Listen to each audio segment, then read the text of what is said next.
좋아요, 구독! 글로벌 금융 핵심 이슈를 배종찬 소장님과 함께 통통하게 채워보는 배종찬 통통 경제 시간입니다. 소장님 나와 계십니다. 어서 오세요. 안녕하십니까? 네, 오늘 이야기는 거의 다 이제 미국의 CPI 지수 발표에 대한 이야기입니다. 예. 어제 2년 만에 최대 폭등 양상을 미국이 보여줬는데 중간선거 앞두고 민주당의 발목을 잡았던 이 CPI의 둔화로 인해서 바이든은 이제 좀 괜찮다, 자기는 괜찮다라고 경제 정책 성과를 자평하기도 했는데요. 네. 이번에 이 하회로 인해서 앞으로 이 75bp 금리 인상 가능성 하락을 좀 예상하시는 분들도 있어요. 어떻게 보셨을까요? 그렇죠. 결국에는 뭐 바이든의 성과라기보다는 네. 그러니까 미국에서 계속해서 소비자 물가 지수가 예상치보다는 하회했다. 그 이야기는 상승 속도가 기대치보다 더 높지 않았다. 지난달과는 이제 다른 상황인 거죠. 그러니까 그만큼 이제는 어느 정도 이 인플레이션에 대한 우려가 조금씩이지만 해소되고 있다. 사실 이게 핵심인 거예요. 그래서 이제 그런 이유가 꾸준히 이제 연준이 긴축을 했기 때문에 그래서 이제 우리 시간을 통해서도 지난주에 말씀을 드렸는데 중간 선거를 보지 말고 연준을 봐라. 그러니까 연준을 봐야 되는 거예요. 그런데 중간 선거가 사실 민주당이 이겼나요? 그것도 아니잖아요. 그렇죠. 그런데 바이든 대통령이 본인은 그렇게 이야기하겠죠. 지금 트럼프 전 대통령이 호시탐탐 또 자리를 노리고 있으니까 아 이거 내가 뭐 잘해서 이렇게 좀 성과를 올렸다. 뭐 한국으로부터도 투자 받지 않았냐. 텍사스에 이 삼성이 또 이 공장을 건설하고 있고 네. 또 조지아주에도 이 SK가 최태원 회장이 또 미국까지 방문을 해서 그렇죠. 바이든 대통령을 직접 못 만났어요. 그때 코로나 때문에 격리돼 있었기 때문에. 그런데 그런 게 다 내 성과 아니냐 이렇게 주장하고 싶은데 여러분들이 여기서 반드시 알아두셔야 될 건 뭐냐면 결국 이 소비자 물가 지수 CPI가 어느 정도 안정화된다라는 것은 어떤 의미냐? 이 금리 인상이 조정될 수 있다. 이게 핵심이에요. 그동안 우리가 세 가지 지표를 여러분들이 보시면 됩니다. 하나는 어떤 지표냐면 이 소비자 물가 지수고 또 하나는 고용 지표고 또 하나는 이제 집값이에요. 부동산 지표입니다. 자, 고용과 부동산도 중요할 수 있어요. 자, 고용과 부동산 부분은 누가 더 적극적으로 보겠어요? 이건 연준보다는 이 미국의 이 바이든 행정부 쪽에서 더 적극적으로 보겠죠. 특히 이제 옐런 장관은 노동경제학자예요. 고용을 봐. 그러니까 계속해서 인플레이션 잡아야 된다, 고용 쪽에 더 신경 쓰니까. 그런데 이제는 연준의 마음을 움직일 수 있는 것은 소비자 물가 지수거든. 이 지표가 과대 해석된다기보다는 그래 계속해서 긴축을 해왔으니까 성과가 있는 거야. 성과가 있으니까 이 CPI를 하회하지 않았겠어? 라는 인식이 가능해지는 거예요. 그러니까 한편으로는 공화당과 여러분들 민주당을 볼 때는 미국 의회에서의 성격이 공화당은 기업의 이 규제, 기업을 짓누르고 있는 발목들을 해소시켜 주는데 아주 적극적이란 말이에요. 그러니까 기업은 공화당이 이번 중간 선거에서 승리한 것이 더 긍정적인 신호겠죠. 그렇겠죠. 그러니까 이런 부분들도 사실은 미국 정치에 반영이 된 거예요. 그러니까 항상 트럼프 전 대통령이 이야기했던 트럼프 노믹스의 핵심은 뭡니까? 기업들 마음껏 해봐라 하는 그것 자체가 이번 중간 선거에도 의미를 담고 반영이 됐고 그 동시에 두 가지의 이 미국 뉴욕 정치로는 호재가 겹쳤다. 하나는 중간 선거에서 공화당이 이긴 것, 또 하나는 CPI 지수를 봤더니 그 동안에는 좀 긍정적으로 해석을 할 만한 지표가 없었잖아요. 근데 이게 이제 예상치보다 하회하니까 아 그래 이제는 이게 좀 이제 우리가 증시가 꿈틀꿈틀 살아날 이런 기미가 또는 디딤돌이 빌미가 확보됐다. 이렇게 우리가 해석을 해야 되겠죠. 네, CPI 지수가 발표가 되면서 이제 민주당의 발목을 잡은 이 물가가 조금 좀 해결이 되는 모습입니다. 해소가 되어가고 있다라는 이야기 속에서 결국 이전에 또 중간 선거보다 연준에 좀 주목을 해보자라는 말씀을 해주셨거든요. 그에 따른 연준 긴축 기조에 좀 변화가 될 수도 있다라는 이야기를 해주셨습니다. 미국 중간 선거 개표가 지금 3일째 계속해서 네네. 진행이 되고 있습니다. 최종 선거 결과 아직 안 나온 상황이고 특히나 또 조지아주가 다음 달 결선 투표 투표에 따라서 상원의 권력이 향방이 결정된다고 하는데 그렇죠. 일각에서는 이 공화당 승리에도 불구하고 인플레 감축법에 미칠 영향 좀 제한적이다라고 보고 있어요. 이것에 대해서는 어떻게 보시고 계십니까? 제한적일 수 있지만 여러분들이 어떤 포인트를 보시는 것이 상당히 중요하냐면 이걸 우리가 이해를 해야 앞으로 어디다가 좀 투자를 해야 될까? IRA 법과 관련된 수혜주는 뭘까? 여러분들이 정확하게 뽑아낼 수가 있습니다. 머릿속에서 2차 전지와 신재생 에너지는 지우지 마세요. 무슨 이야기냐? 자, 이 중간선거에서 일단 하원은 공화당이 이겼어요. 그럼 상원은 지금 현재 스코어가 어떻게 되느냐? 현재까지의 개표 결과 민주당이 49, 그다음에 공화당이 50.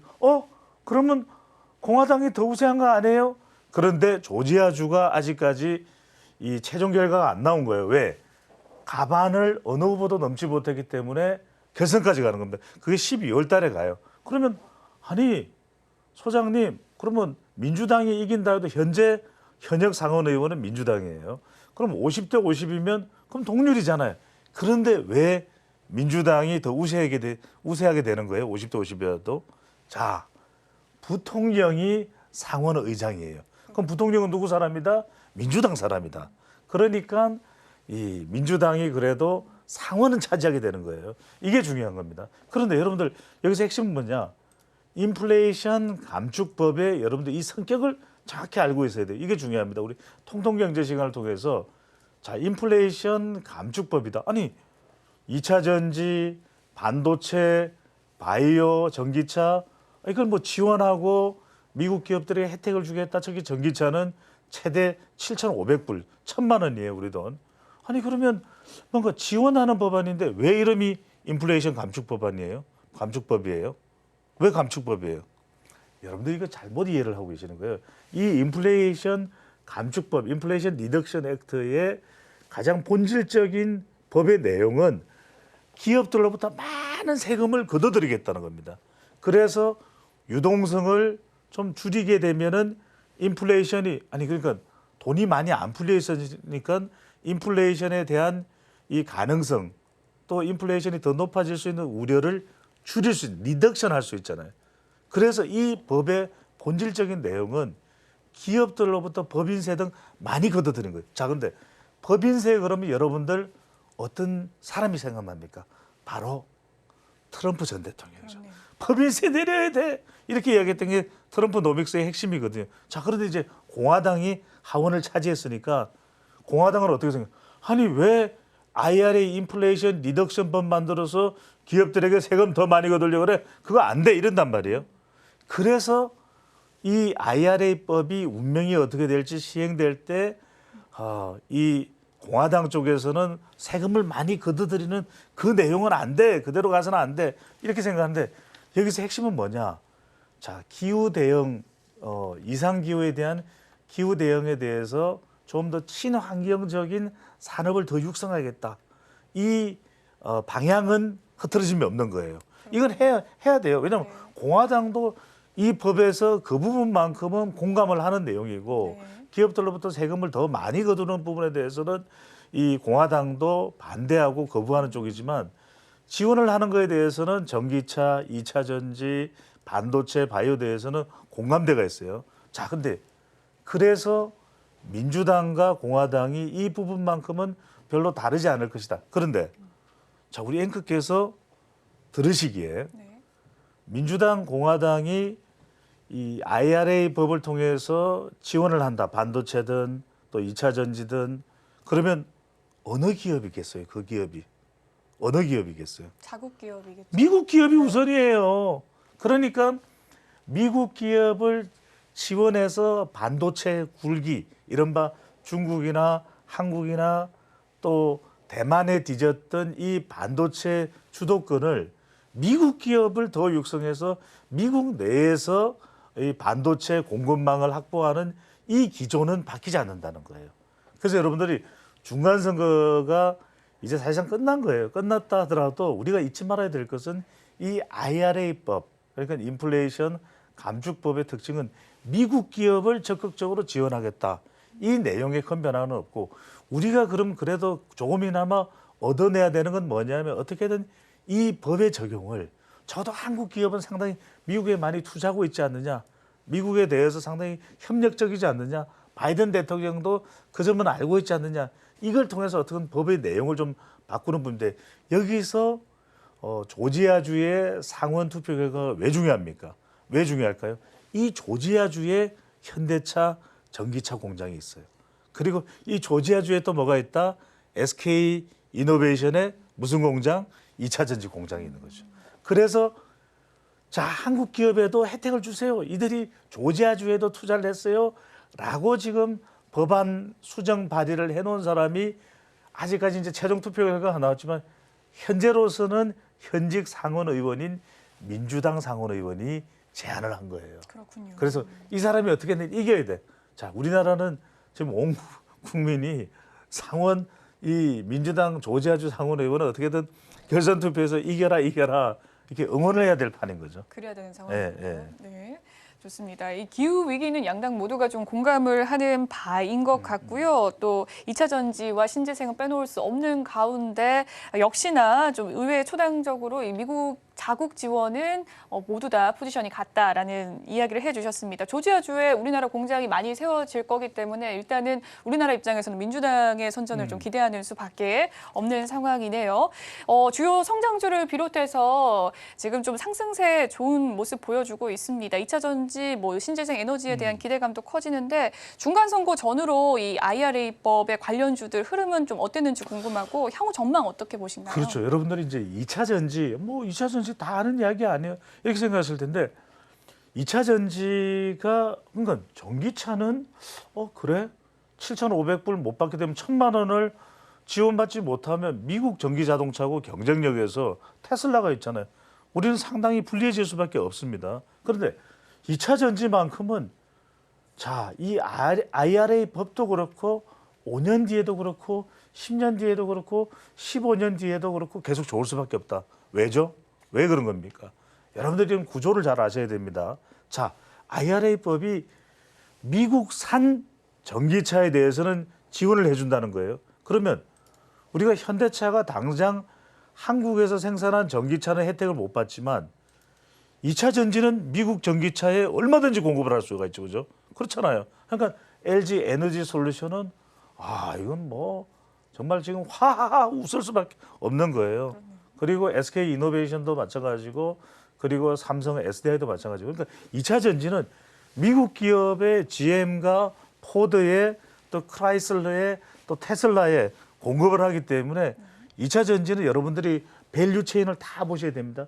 음극재, 양극재. 그러니까 2차 전지를 구성하는 모든 기업 중에서 독자적인 기술을 가지고 있으면서 계속해서 LG 에너지 솔루션과 또 SK 이노베이션이나 이런 곳에 1차 벤더에서들 여러분들 집중적으로 구분을 내서 포트폴리오 바구니에 담아두실 필요가 있어요. 또 하나 IRA법, 이 인플레이션 감축법의 가장 핵심적인 내용 중에 하나가 뭐냐면 자, 미국 기업을 적극적으로 지원을 해줍니다. 한국 기업, 일본 기업, 좀 생각 좀 해볼게. 절대로 지원을 안 해줄 기업이 국가가 어디입니까? 중국이죠. 중국이에요. 이게 핵심입니다. 그런데 여러분들 왜 신재생 에너지냐? 신재생 에너지가 바로 태양광이거든요. 태양광, 우리 태양광 이 판 또 관련된 기술 시설이 겁니다. 우리가 이걸 이야기할 때 대체적으로 폴리실리콘이라는 것을 가장 많이 생산하는 국가가 중국이에요. 지금 태양광 신재생 에너지 그러면 중국이에요. 넘버 원입니다. 전 세계 시장을 사실상 독식을 하기 때문에 이 가격 경쟁력에서 우리가 버틸 수가 없거든요. 그리고 이 중국 제품이 그동안에는 미국 시장으로 유럽으로 엄청나게 쏟아져 들어갔어요. 그러니까 우리가 좀 주목을 해 볼 법했던 기업들이 OCI나 하나솔루션. 특히 여러분들 하나솔루션 쪽에 상당히 좀 주목을 하실 필요가 있어요. 왜? 기술력은 중국에 뒤질 게 없어. OCI도 폴리실리콘을 생산하니까. 그런데 뭐가 문제였을까? 태양광 사업을 그동안 아주 가멸차게 야심차게 진출을 해왔던 것이 하나솔루션이었는데 아니 팔려고 하니까 중국 기업들이 있잖아요. 가격이 더 싸. 기술력이나 제품의 성능은 비슷한데 그러다 보면 중국 제품을 먼저 선택할 수밖에 없잖아요. 근데 이게 지금 뭐가 핵심이냐 여러분들 IRA법에서 중국은 안 돼. 그렇죠. 그러면 신재생 에너지가 지금 탄소 중립도 그렇고 미국은 지금 405면은 412조 원이에요. 이 천문학적인 걸 돈을 지출을 해야 되는데 한국은 들어와. 그러면은 하나솔루션 폴리실리콘을 만드는 OCI 그리고 이제 이 폴리실리콘이 일종의 밀가루라면 밀가루 반죽이 되는 게 뭐예요? 인곳이야. 인곳을 이렇게 쫙쫙 이렇게 펴면 그게 밀가루고 밀가루 반죽이면 빵이 되는 건데 인곳을 펴면 뭐죠? 태양이 이제 이 발전을 위한 그 판이 되는 거예요. 네. 이해되셨죠? 그죠? 네. 요걸 아주 첨단의 기술을 가지고 있는 기업이 하나솔루션인데 이거 중국 때문에 못 팔았어. 그런데 IRA법은 중국 안 돼. 하기 때문에 최대 사실상 수혜를 입을 만한 기업이 OCI나 하나솔루션에 다시 한번 더 주목을 해볼 필요가 있겠습니다. 좋아요, 구독!